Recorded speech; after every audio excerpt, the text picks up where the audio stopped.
નમસ્કાર જે મહિલાઓ દરરોજ સાંજના સમયે તુલસીના સૂળ નીચે દીવો પ્રગટાવે છે તેમણે આ વાત ધ્યાનથી સાંભળવી ખૂબ જરૂરી છે। શું તમે જાણો છો કે તુલસી માતાના ચરણોમાં પ્રગટાવેલો એક નાનો દીવો તમારા ઘરમાં લક્ષ્મીનું સ્થાયી વાસ કરાવી શકે છે અને જો એક નાની ભૂલ થઈ જાય તો એ જ દેવો શાંતિ સુખ અને ધનને ધીમે ધીમે દૂર પણ કરી શકે છે। તો આ કોઈ વાત ડરાવતી નથી પરંતુ શાસ્ત્રોમાં લખાયેલું એવું રહસ્ય છે જે બહુ ઓછી સ્ત્રીઓને સાચી રીતે ખબર હોય છે। તો આ વિડીયોમાં આપણે જાણવાના છીએ કે તુલસીમાં દીવો પ્રગટાવવો એ માત્ર એક પૂજા કેમ નથી પરંતુ એક એવી દિવ્ય સાધના કેમ છે જે તમારા ઘરનું ભાગ્ય બદલી શકે છે અને કઈ એવી ભૂલો જે અજાણતા દર સાંજે થતી રહે છે અને કઈ એક સાચી રીત તુલસી માતાને તમારા ઘરની રક્ષા માટે સદા જાગૃત રાખે છે। આ વિડિયો અંત સુધી જરૂર જોતા રહેજો કારણ કે અંતમાં એવું ગુપ્ત નિયમ ખુલશે જે જાણ્યા પછી તમે ક્યારેય તુલસીમાં દીવો પ્રગટાવવાની જૂની રીતેથી દીવો નહીં પ્રગટાવો। તો આજના વિડીયોમાં આપણે જોઈશું કે તુલસી પાસે દીવો કરવાનો યોગ્ય સમય શું છે, પછી માસિક ધર્મ દરમિયાન સ્ત્રીઓને કઈ વાતનું ખાસ ધ્યાન રાખવું જોઈએ તેમજ ઘીનો દીવો શુભ કે અશુભ વગેરે તમામ પ્રકારની માહિતી આપણે આગળ જોઈશું।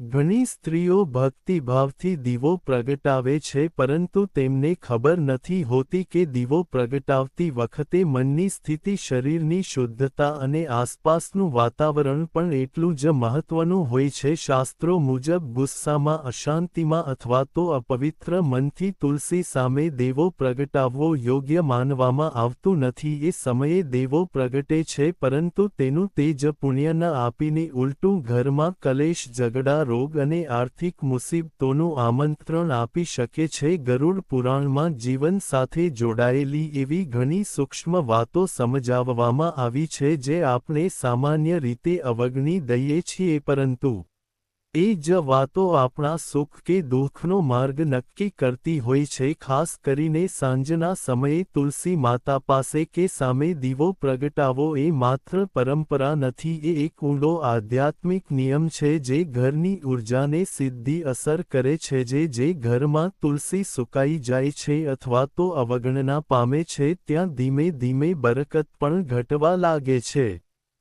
આ માત્ર લોકવાણી નથી પરંતુ શાસ્ત્રોમાં લખાયેલો એક અનુભવ છે। તુલસી ક્યાં રાખવી, કઈ દિશામાં રાખવી અને કઈ સમયે દીવો પ્રગટાવવો આ બધું જીવન સાથે સીધું જોડાયેલું છે। તો ચાલો તમારા બધાનો કિંમતી સમય બગાડ્યા વગર વિડીયોમાં મુખ્ય વાતની શરૂઆત કરીએ। તો સાંજનો સમય ખૂબ જ સંવેદનશીલ સમય માનવામાં આવે છે। આ સમયને સંધ્યાકાળ કહેવામાં આવે છે જ્યાં દિવસ અને રાત વચ્ચેનું સંતુલન હોય છે। તો આ જ સમયે સકારાત્મક અને નકારાત્મક બંને પ્રકારની શક્તિઓ સક્રિય બને છે। તેથી જ આપણા ઋષિઓએ કહ્યું છે કે આ સમયે ઘરમાં દીવો પ્રગટાવવો જોઈએ, ખાસ કરીને તુલસી માતા પાસે, જેથી ઘરનું ઊર્જા ક્ષેત્ર શુદ્ધ રહે। પરંતુ એક મોટી ભૂલ જે ઘણી સ્ત્રીઓ અજાણતા કરી બેઠે છે તે એ કે તેઓ રાત્રે બહુ મોડે તુલસી આગળ દીવો પ્રગટાવે છે। તો શાસ્ત્ર મુજબ સંપૂર્ણ અંધકાર થયા પછી તુલસી માતા પાસે દીવો પ્રગટાવવો એ યોગ્ય માનવામાં આવતું નથી કારણ કે તે સમયે દીવો પ્રકાશ આપવાને બદલે ઘરની ઊર્જાને શોષી લે છે। તેથી હંમેશા સૂર્યાસ્ત થાય એટલે તરત જ સંધ્યાના સમયે જ દેવો પ્રગટાવવો એ શ્રેષ્ઠ માનવામાં આવે છે। તો ભક્તજનો, આપણા શાસ્ત્રોમાં કહેવાયું છે કે તુલસી કોઈ સામાન્ય છોડ નથી, તે સાક્ષાત માતા લક્ષ્મીનું જીવંત સ્વરૂપ ગણાય છે। જ્યાં તુલસી માતા ખુશ રહે છે ત્યાં ગરીબી ટકી શકતી નથી। જ્યાં તુલસી હરિયાળી રહે છે ત્યાં નકારાત્મક શક્તિઓ પ્રવેશ કરી શકતી નથી। પરંતુ બહુ ઓછા લોકો જાણે છે કે તુલસીની સેવા કરતી વખતે કેટલાક અત્યંત સૂક્ષ્મ નિયમોનું પાલન કરવું પણ એટલું જરૂરી બને છે. આજકાલ ઘણા ઘરોમાં જોવા મળે છે કે સ્ત્રીઓ નિયમસર સાંજના સમયે તુલસી આગળ દીવો તો પ્રગટાવે છે, પરંતુ ભાવ વિના, નિયમ વિના, માત્ર એક ફરજ સમજીને. શાસ્ત્રોમાં સ્પષ્ટ લખાયું છે કે જ્યાં ભાવ નથી ત્યાં ફળ નથી. દેવો માત્ર તેલ અને વાટીથી નથી પ્રગટતું. દીવો તો સ્ત્રીના શુદ્ધ મનથી પ્રગટે છે. તો ભક્તજનો દીવો પ્રગટાવતા પહેલા તુલસીનું સ્વરૂપ જોવું પણ અવશ્ય છે. જો તુલસી સુકાઈ ગઈ હોય, પાંદડા તૂટેલા હોય કે છોડ નિર્જીવ લાગતો હોય તો આવી તુલસી આગળ દીવો પ્રગટાવવો એ શાસ્ત્રો વિરુદ્ધ માનવામાં આવે છે.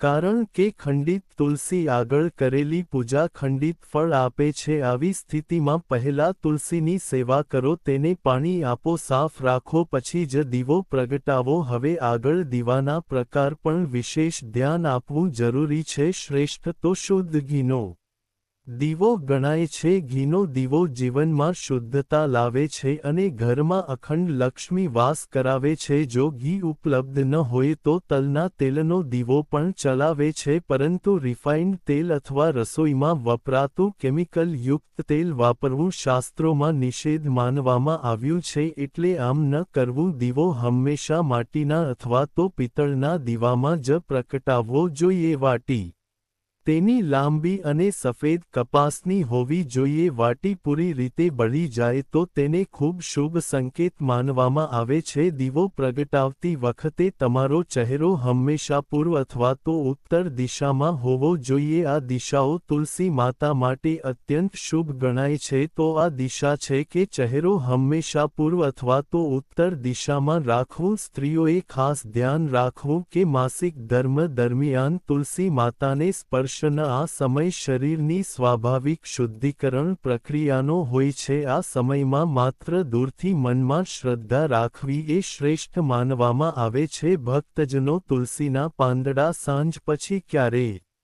પણ તળ તોડવા ન જોઈએ. આવું કરવાથી ઘરની સમૃદ્ધિમાં અવરોધ આવી શકે છે. એ જ રીતે સાંજના સમયે તુલસી પર પાણી ચડાવવું એ પણ યોગ્ય માનવામાં આવતું નથી. દેવો પ્રગટાવ્યા પછી તરત જ પાછા ન ફરી જવું. થોડા ક્ષણો ત્યાં ઊભા રહીને અને બેસીને પ્રાર્થના કરો. મનમાં માતા તુલસીને કહો કે હે માતા, મારા ઘરની રક્ષા કરો, મારા પરિવારને સુખી રાખો, મારી મુશ્કેલીઓને દૂર કરો. તો આ ભાવ જ સૌથી મોટું યજ્ઞ ગણાય છે. તો ભક્તજનો તુલસી માતા પાસે ક્યારેય પણ ચપ્પલ કે જૂતા પહેરીને ન જવું જોઈએ. તુલસી પાસે જૂતા ઉતારવાની જગ્યા ન રાખવી જોઈએ. આ ખૂબ મોટું અશુભ કાર્ય માનવામાં આવે છે. એ જ રીતે તુલસી આસપાસ કચરાપેટી, ઝાડુ કે અપવિત્ર વસ્તુઓ રાખવી ઘરના ભાગ્યને નુકસાન પહોંચાડે છે. તો ભક્તજનો કહેવાય છે કે ઘરમાં સ્ત્રી નિયમસર શ્રદ્ધાપૂર્વક તેમજ શુદ્ધ ભાવથી તુલસી માતા આગળ દીવો પ્રગટાવે છે. ત્યાં પિતૃદોષ, ગ્રહદોષ કે નકારાત્મક શક્તિઓ ધીમે ધીમે અવશ્ય દૂર થવા લાગે છે. ઘરમાં શાંતિ આવે છે, સંબંધોમાં મધુરતા વધે છે અને સ્ત્રીને આત્મબળ પ્રાપ્ત થાય છે. તુલસી પાસે પ્રગટેલો દીવો માત્ર પ્રકાશ નથી આપતું, તે ઘર આસપાસ એક અદશ્ય રક્ષા કવચ ઊભું કરે છે અને જ્યાં આ કવચ હોય ત્યાં દુર્ભાગ્ય પ્રવેશ કરી શકતું નથી.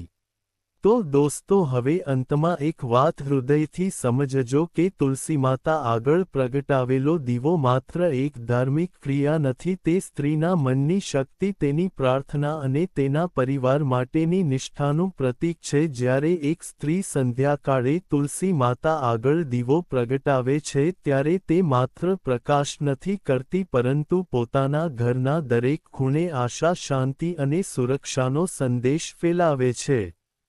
એ દીવો એ સંદેશ આપે છે કે આ ઘર આજે પણ આસ્થાથી જીવતું છે. અહીં આજે પણ શ્રદ્ધાનો શ્વાસ લેવાય છે. તુલસી માતાની સેવા એ એવો માર્ગ છે જ્યાં કોઈ દેખાડો ચાલતો નથી. અહીં માત્ર ભાવ ચાલે છે। જો ભાવ શુદ્ધ છે તો નાની ક્રિયા પણ મહાન ફળ આપે છે અને જો ભાવ ખોટો છે તો મોટી પૂજા પણ ખાલી બની જાય છે। તેથી પણ જ્યારે પણ તમે દીવો પ્રગટાવો ત્યારે ડરથી નહીં, લાલચથી નહીં, પરંતુ તેને પ્રેમથી પ્રગટાવો। તુલસી માતાને કંઈ માંગતા નહીં, પરંતુ તેમને કહો કે હે માતા, મને સાચો રસ્તો બતાવજો, બાકી જે આપવું હશે તે તમે જાતે જ આપશો। જીવનમાં દરેક ઘરમાં ક્યારેક અંધકાર આવે છે, ક્યારેક મુશ્કેલીઓ આવે છે, ક્યારેક તો એવું લાગે છે કે બધું જ હાથમાંથી નીકળી રહ્યું છે, પરંતુ જે ઘરમાં દર સાંજે તુલસી માતા આગળ દીવો પ્રગટે છે ત્યાં અંધકાર ક્યારે સ્થાયી રહી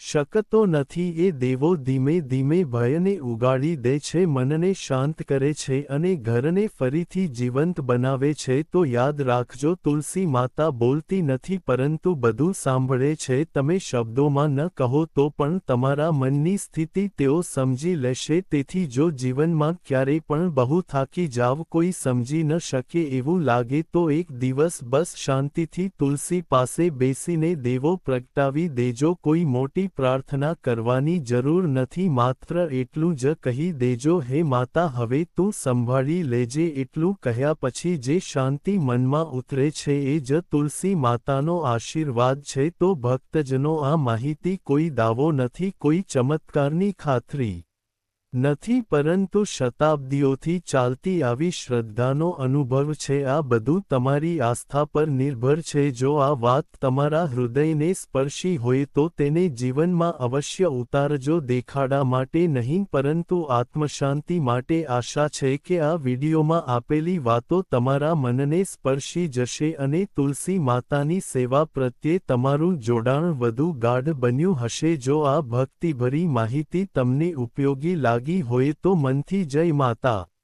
લક્ષ્મી લખજો અને આ પ્રકાશને બીજા સુધી પહોંચવા દેજો, કારણ કે પ્રકાશ વહેંચવાથી જ વધે છે। તો તમામ મિત્રો મનમાં પોતાની કુળદેવી માતાનું નામ સ્મરણ કરી અને જો તમને સારું લાગે તો વિડીયોની કોમેન્ટ બોક્સમાં પોતાની કુળદેવી માતાનું નામ અવશ્ય લખતા જજો। તો આવા જ વિડીયો જોવા માટે અત્યારે જ અમારી ચેનલને જરૂર સબસ્ક્રાઇબ કરી દેજો, કારણ કે તમે વારંવાર આવા જ રહસ્યમય વિડીયો સાથે વારંવાર મળી શકો। તો હવે આવા નવા વિડીયો સાથે પાછા મળશું। તો તમારા મિત્રોને જય શ્રી કૃષ્ણ, હર હર મહાદેવ।